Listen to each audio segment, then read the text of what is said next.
Forza Italia con Tajani ieri è tornato alla carica sullo Iuscole.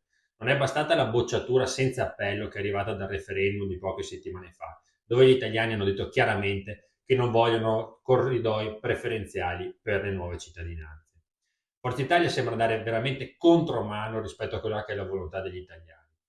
Noi invece come Lega ci riuniremo proprio domani insieme ai nostri sindaci, ai nostri assessori, più di 400 amministratori del territorio, per iniziare a scrivere quello che è un programma verso le regionali, un programma che deve intercettare i bisogni reali dei veneti. Tra questi sicuramente non c'è lo Iuscole.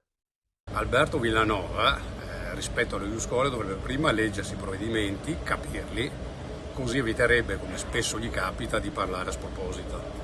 Per lo Iuscole è addirittura più restrittivo dell'attuale situazione.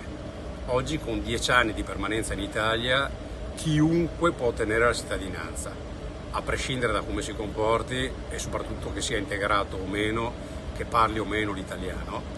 Mentre invece l'Iuscole cosa prevede? Prevede che ci vogliano 10 anni di frequenza alla scuola dell'obbligo in Italia, quindi vale per i ragazzi e le ragazze che sono integrati, 10 anni di frequenza con profitto.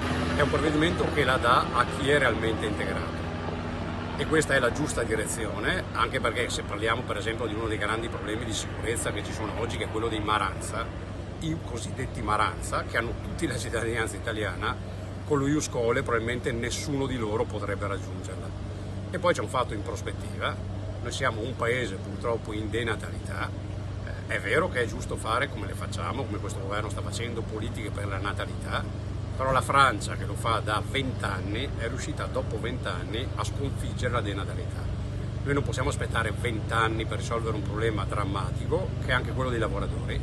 Noi abbiamo posti di lavoro e non abbiamo lavoratori, e le imprese chiedono lavoratori, e quindi avere dei ragazzi immigrati, integrati, che vanno a scuola con profitto, che vogliono integrarsi, crescere, mettere su famiglia e lavorare in Italia, questa è anche una risposta positiva dal punto di vista della crescita della società.